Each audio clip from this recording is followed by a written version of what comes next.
इच्छा, आशा, अपेक्षा, आकांक्षा, यही सब मानव समाज के चालक होते हैं। नहीं, यदि कोई आपसे पूछे कि आप कौन, तो आपका उत्तर क्या होगा? विचार कीजिए।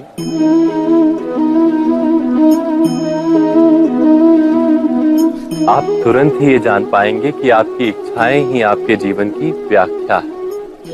कुछ पाने से मिली सफलता, कुछ ना पाने से मिली निष्फलता ही आपका परिचय।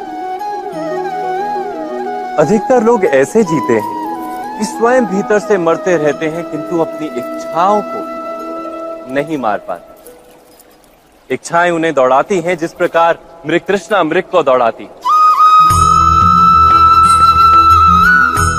परंतु इन्हीं इच्छाओं के गर्भ में ही ज्ञान का प्रकाश भी।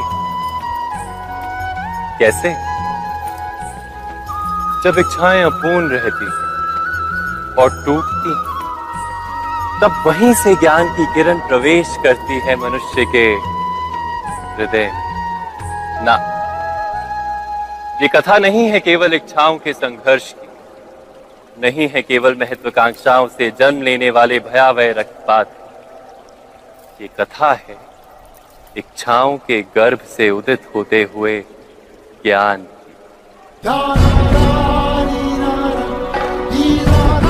मैं वासुदेव कृष्ण आप सभी को निमंत्रण देता हूं इस यात्रा पे चलने का, जो जीवन का मर्म सिखाएगी, मनुष्य का धर्म सिखाएगी, कीचड़ से उठकर कमल बनने का कर्म सिखाएगी।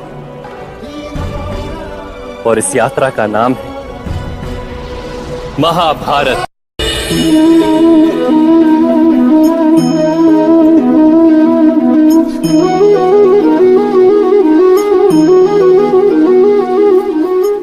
संतानों के भविष्य को सुख से भरने का प्रयत्न करना, यही हर माता पिता का प्रथम कर्तव्य होता है, जिन्हें आप इस संसार में लाए और जिनके कर्मों से ये जगत आपका भी परिचय पाएगा भविष्य में।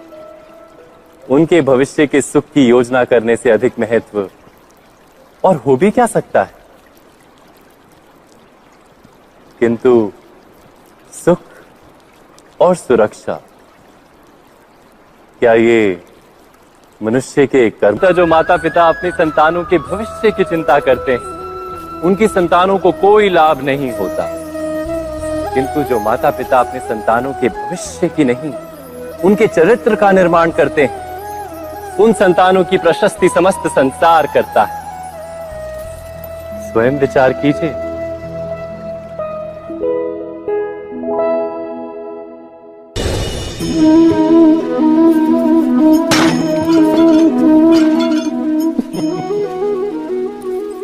कभी कभी कोई घटना मनुष्य के जीवन की सारी योजनाओं को तोड़ देती और मनुष्य उस आघात को अपने जीवन का केंद्र मान लेता।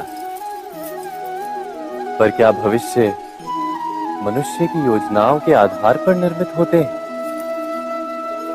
नहीं। जिस प्रकार किसी ऊंचे पर्वत पर सर्वप्रथम चढ़ने वाला उस पर्वत की तलाई में बैठकर जो योजना बनाता है, क्या वही योजना उसे उस पर्वत की चोटी तक पार कीजिए?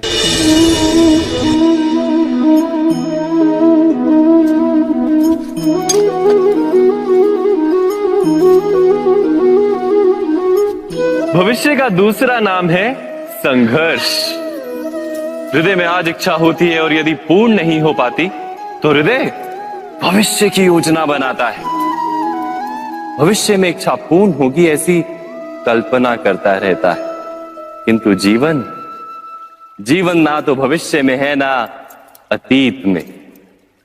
जीवन तो इस क्षण का नाम, अर्थात इस क्षण का अनुभव ही जीवन का अनुभव।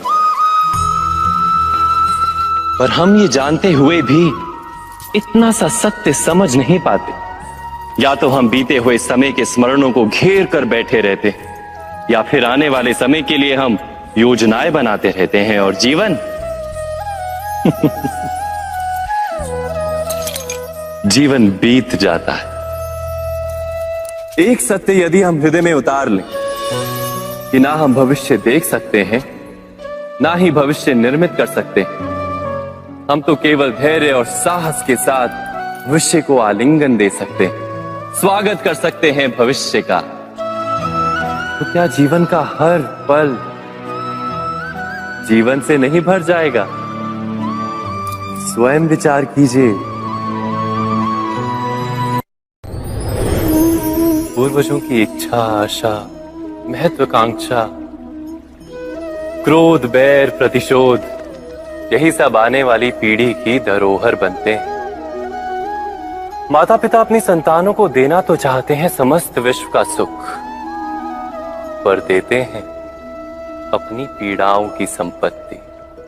देना चाहते हैं अमृत, पर साथ ही साथ विष का घड़ा भी भर देते हैं।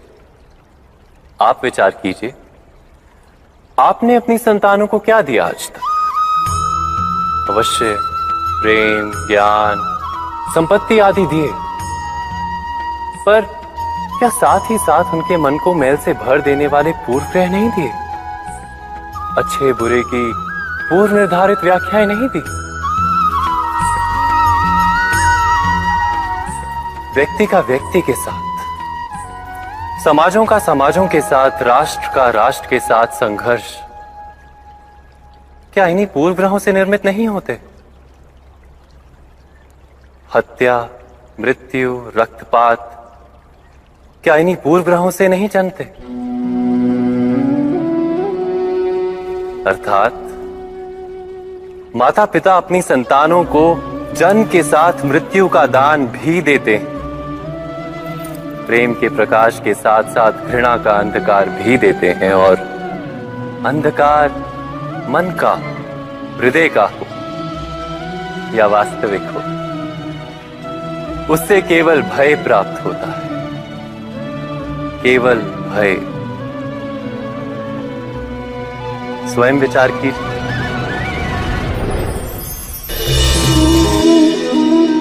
मनुष्य के हृदय में भय का साम्राज्य रहता है सदा।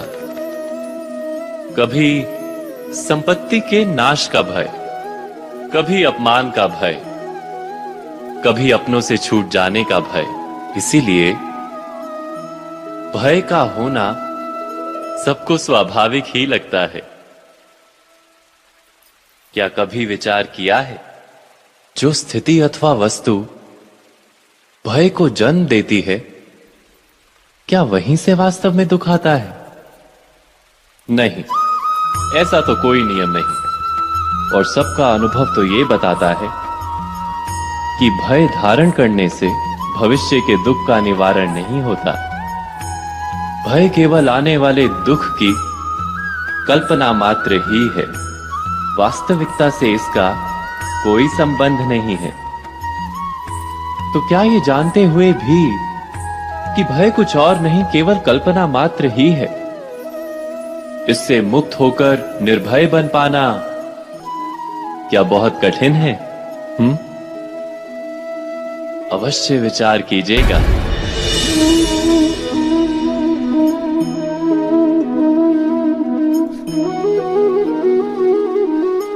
जगत में प्रत्येक व्यक्ति को किसी ना किसी प्रकार की निर्बलता अवश्य होती। जैसे कोई बहुत तेजी से दौड़ नहीं पाता तो कोई अधिक भार नहीं उठा पाता, कोई असाध्य रोग से पीड़ित रहता है तो कोई पढ़े हुए पाठों को स्मरण में नहीं रख पाता। ऐसे अनेकों उदाहरण और भी हैं।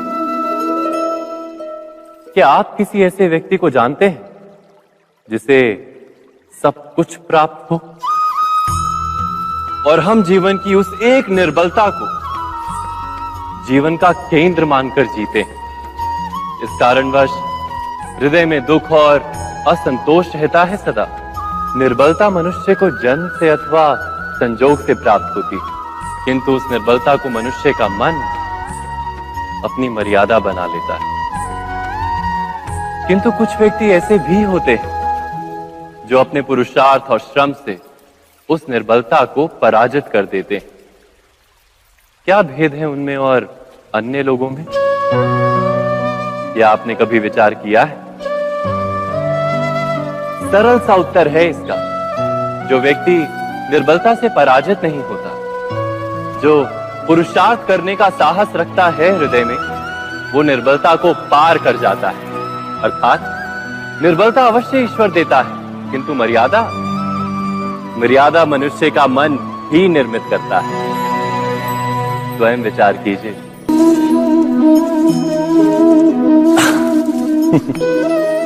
मनुष्य के सारे संबंधों का आधार है अपेक्षा। पति कैसा हो जो मेरा जीवन सुख और सुविधा से भर दे, पत्नी कैसी हो जो सदैव मेरे प्रति समर्पित रहे, संतान कैसी हो जो मेरी सेवा करे, मेरा आदेश माने।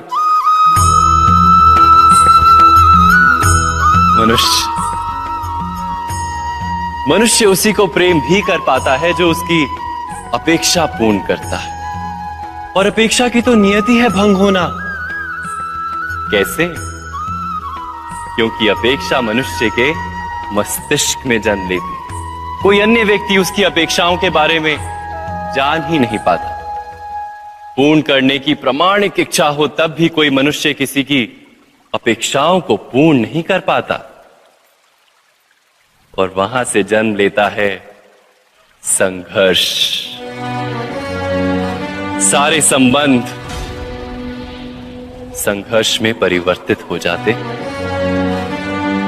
पर मनुष्य अपेक्षा को संबंध का आधार ना बनाए और स्वीकार करे केवल संबंध का आधार, तो क्या ये जीवन स्वयमेव सुख और शांति से नहीं भर जाएगा? स्वयं विचार कीजिएगा।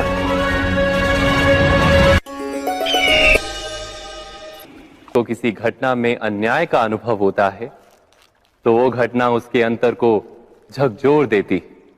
समस्त जगत उसे अपना शत्रु प्रतीत होता है। अन्याय लगने वाली घटना जितनी बड़ी होती है, मनुष्य का हृदय भी उतना ही अधिक विरोध करता है। उस घटना के उत्तर में वो न्याय मांगता है और ये योग्य भी है। वास्तव में समाज में किसी भी प्रकार का अन्याय व्यक्ति की आस्था और विश्वास का नाश है। किंतु ये न्याय क्या है? न्याय का अर्थ क्या है? अन्याय करने वाले को अपने कार्य पर पश्चाताप हो और अन्याय भुगतने वाले के मन में फिर से विश्वास जगे समाज के प्रति। इतना ही अर्थ है ना न्याय का। किंतु जिसके हृदय में धर्म नहीं होता, वो न्याय को छोड़कर बैर और प्रतिशोध को अपनाता है। हिंसा के बदले प्रतिहिंसा की भावना लेकर चलता है। स्वयं भोगी हुई पीड़ा से कहीं अधिक पीड़ा देने का प्रयत्न करता है। और इस मार्ग पर चलते अन्याय को भुगतने वाला स्वयं अन्याय करने लगता है। शीघ्र ही वो अपराधी बन जाता है। अर्थात न्याय और प्रतिशोध के बीच बहुत कम अंतर होता है और इसी अंतर का नाम है धर्म। क्या ये सत्य नहीं? स्वयं विचार कीजिए। दो व्यक्ति जब निकट आते हैं तो एक दूसरे के लिए सीमाएं और मर्यादाएं निर्मित करने का प्रयत्न अवश्य करते हैं। हम यदि सारे संबंधों पर विचार करें तो देखेंगे कि इन सारे संबंधों का आधार यही सीमाएं हैं जो हम दूसरों के लिए निर्मित करते हैं। और यदि अनजाने में भी कोई अन्य व्यक्ति इन सीमाओं को तोड़ता है तो उसी क्षण हमारा हृदय क्रोध से भर जाता है। इन सीमाओं का वास्तविक रूप क्या है? क्या हमने कभी विचार किया? क्या ऐसा नहीं होता?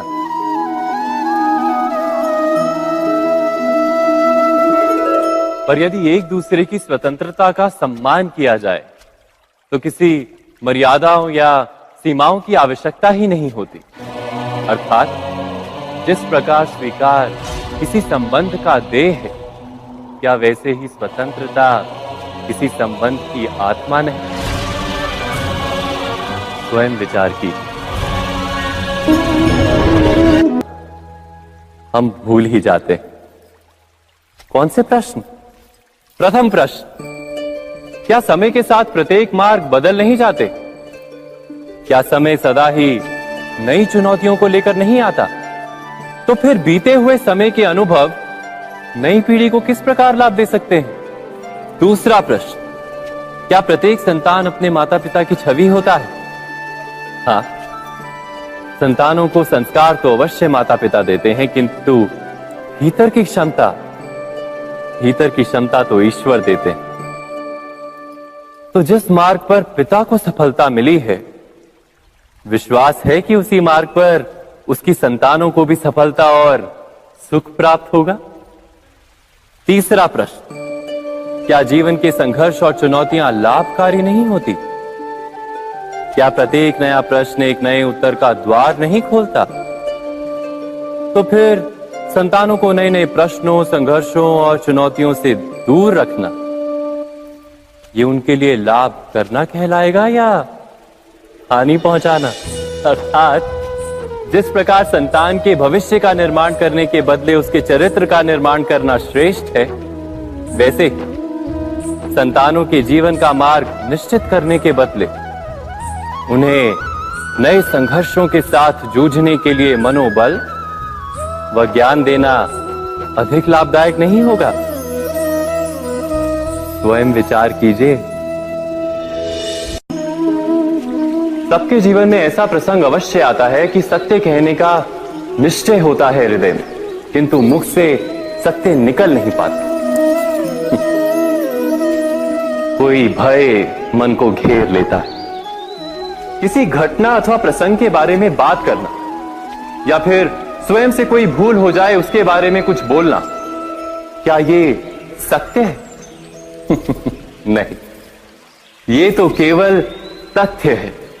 अर्थात जैसा हुआ था वैसा केवल बोल देना सामान्य सी बात है। किंतु कभी कभी उस तथ्य को बोलते हुए भी भय लगता है। कदाचित किसी दूसरे की भावनाओं का विचार आता है मन, दूसरे को दुख होगा, ये भय भी शब्दों को रोकता है। तो ये सत्य क्या है? क्या हमने कभी विचार किया है? जब भय रहते हुए भी कोई तथ्य बोलता है तो वो सत्य कहलाता है। वास्तव में सत्य कुछ और नहीं, केवल निर्भयता का दूसरा नाम है। और निर्भय होने का कोई समय नहीं होता, क्योंकि निर्भयता आत्मा का स्वभाव है। अर्थात क्या प्रत्येक क्षण सत्य बोलने का क्षण नहीं होता?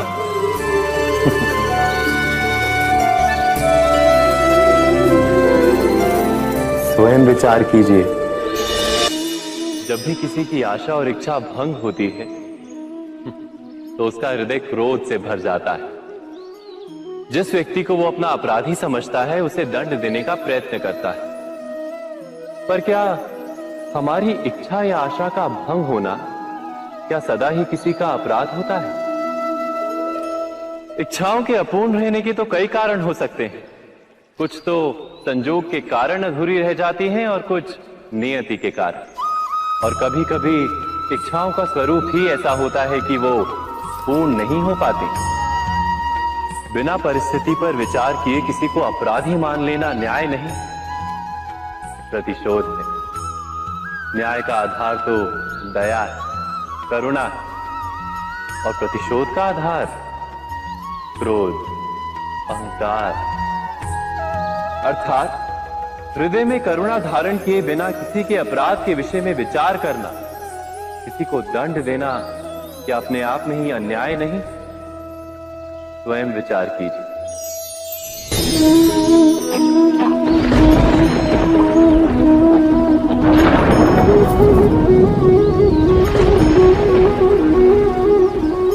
सपनों और पूर्वाभासों के आधार पर हम भविष्य के सुख दुख की कल्पना करते हैं।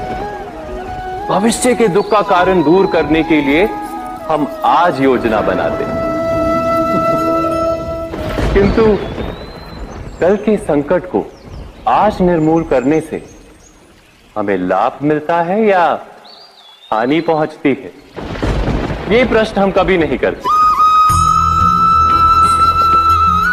सत्य तो ये है कि संकट और उसका निवारण सात जन से, व्यक्ति के लिए भी और सृष्टि के लिए भी।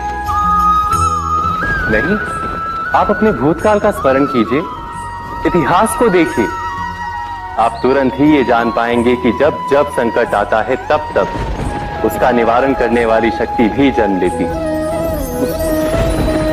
यही तो जगत का चलन है। वस्तुतः संकट ही शक्ति के जन्म का कारण है। प्रत्येक व्यक्ति जब संकट से निकलता है तो एक पद आगे बढ़ा होता है, अधिक चमकता है, आत्मविश्वास से अधिक भरा होता है, न केवल अपने लिए अपितु विश्व के लिए भी। क्या ये सत्य नहीं? वास्तव में संकट का जन्म है एक अवसर का जन्म, अपने आप को बदलने का, अपने विचारों को ऊंचाई पर करने का अवसर, अपनी आत्मा को बलवान और ज्ञान मंडित बनाने का अवसर। जो ये कर पाता है उसे कोई संकट नहीं होता, किंतु जो ये नहीं कर पाता वो तो स्वयं एक संकट है विश्व के लिए। विचार कीजिए।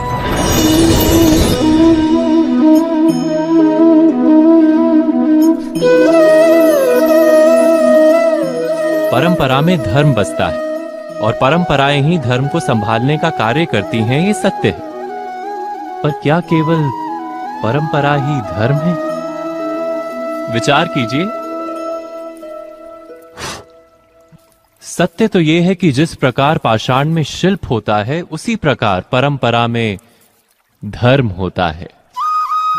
इस पत्थर में शिल्प है, ये पत्थर शिल्प नहीं। शिल्प को उजागर करने के लिए उसे तोड़ना पड़ता है, अनावश्यक भागों को दूर करना पड़ता है। ठीक उसी प्रकार परंपराओं में धर्म ढूंढना पड़ता है। जिस प्रकार इंद्र पूजा की परंपरा को तोड़कर गोवर्धन पूजा का धर्म ना ढूंढा जाता, तो यादवों को उनकी मुक्ति का मार्ग नहीं मिल पाता। अर्थात परंपरा को पूर्णता छोड़ देने वाला धर्म से वंचित रह जाता है और परंपरा का अंध अनुकरण करने वाला भी धर्म को प्राप्त नहीं कर पाता। कहते हैं हंस के पास नीर क्षीर विवेक होता है, दूध में मिले पानी को छोड़कर केवल दूध ही ग्रहण करता है। तो क्या सच्चा धर्म प्राप्त करने के लिए हृदय में ज्ञान से जन्मा विवेक आवश्यक है? और ऐसे विवेक के बिना जिसे धर्म मान भी लिया जाए, जो वास्तव में धर्म ना भी हो, ऐसा भी तो हो सकता है। स्वयं विचार कीजिएगा।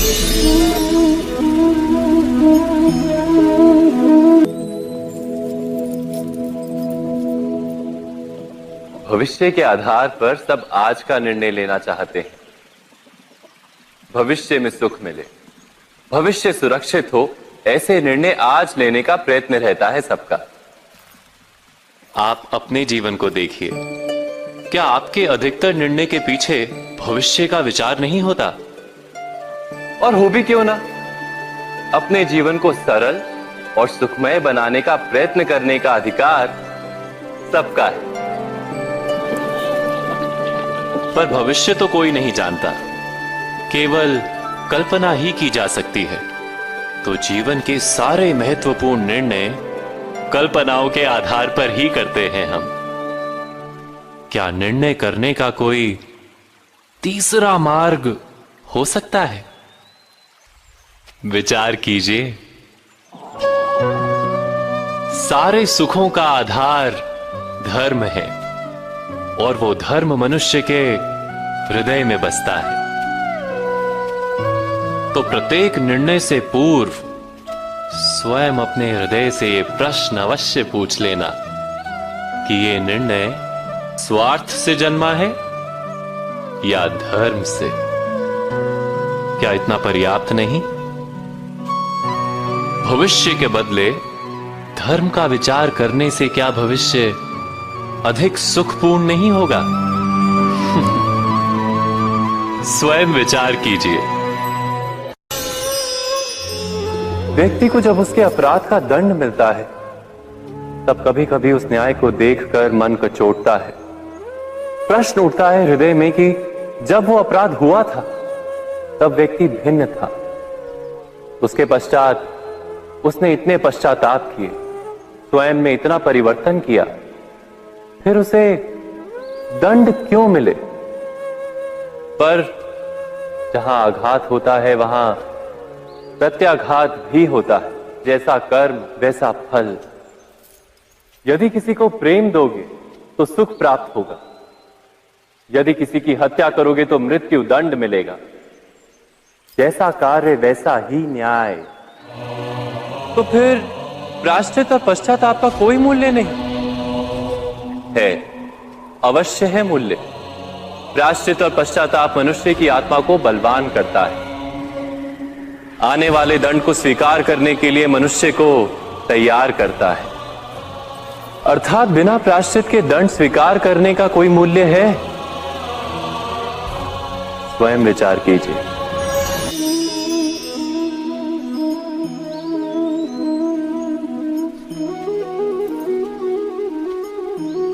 जब अपने किसी अच्छे कार्य के उत्तर में दुख प्राप्त होता है, अथवा किसी को उसके दुष्ट कार्य में सुख मिलता है, तो मन अवश्य ये विचार करता है कि अच्छा कार्य करने का, धर्म के मार्ग पर चलने का तात्पर्य क्या है। पर दुष्ट आत्मा को क्या प्राप्त होता है, ये भी देखिए। दुष्टता करने वाला हृदय सदा चंचल रहता है, अकुलाता रहता है। मन में सदा नए नए संघर्ष उत्पन्न होते हैं। अविश्वास उसे जीवन भर दौड़ाता है। क्या ये सुख है? जबकि धर्म पे चलने वाला, अच्छा कार्य करने वाले, सच्चरित्र व्यक्ति का हृदय शांत रहता है। परिस्थितियां उसके जीवन के सुख में बाधा नहीं बनती। समाज में सम्मान और मन में संतोष रहता है सदा। अर्थात अच्छा बर्ताव भविष्य में किसी सुख का मार्ग नहीं। अच्छा बर्ताव स्वयं सुख, अथवा बुरा बर्ताव भविष्य में किसी दुख का मार्ग नहीं। अधर्म उसी क्षण दुख उत्पन्न करता है। धर्म से सुख नहीं, धर्म स्वयं।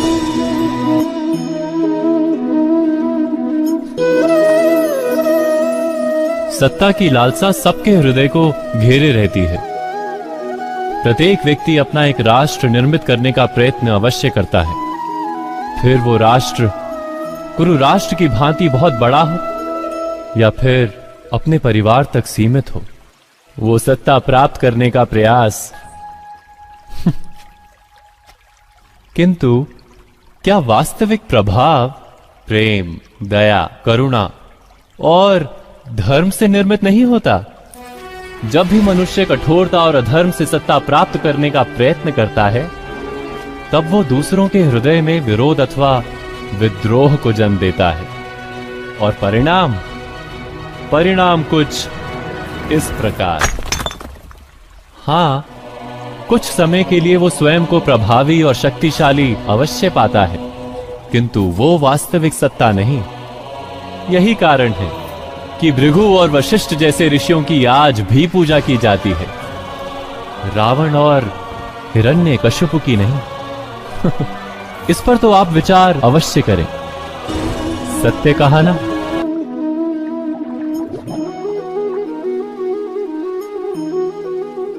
इस संसार में आने वाला प्रत्येक बालक संपूर्णतः संस्कार रहित होता है। उसके अंतर पर ना किसी अच्छे संस्कार के चिन्ह अंकित होते हैं, ना ही बुरे संस्कार के। अर्थात जन्म से बालक में ना कोई गुण होता है और ना ही कोई दोष। तो ये दोष अथवा गुण किस प्रकार प्राप्त होते हैं? क्या हमने कभी विचार किया है? जो बात माता पिता के मुख से निरंतर सुनी जाती है, वही बात उनकी संतानों के हृदय का संस्कार बनती है। जैसे किसी गांव में नदी तट तक एक पगडंडी बन जाती है केवल उस मार्ग पर बार बार चलने के कारण। अर्थात माता पिता के हृदय की इच्छाएं उनकी संतानों के हृदय का दोष अथवा गुण बनकर जन्म लेती हैं। क्या ये सत्य नहीं? पर फिर भी जब उनकी संतानों में कोई दोष दिखाई देता है तो माता पिता आश्चर्य और दुख से भर जाते हैं। माता पिता का हृदय ये प्रश्न करता है कि उनकी संतानों में ये कुसंस्कार आए कहां से। सत्य तो यही है कि माता पिता अपनी संतानों को अनजाने में ही कुसंस्कार के बीज दे देते हैं, जो उनके संतानों की हृदय भूमि पर कुसंस्कार का वृक्ष बनकर उगता है। अर्थात अपनी संतानों को सुसंस्कारी और धर्ममय बनाने की आशा रखने वाले प्रत्येक माता पिता को प्रथम अपने हृदय की इच्छाओं पर अंकुश रखना क्या अनिवार्य नहीं?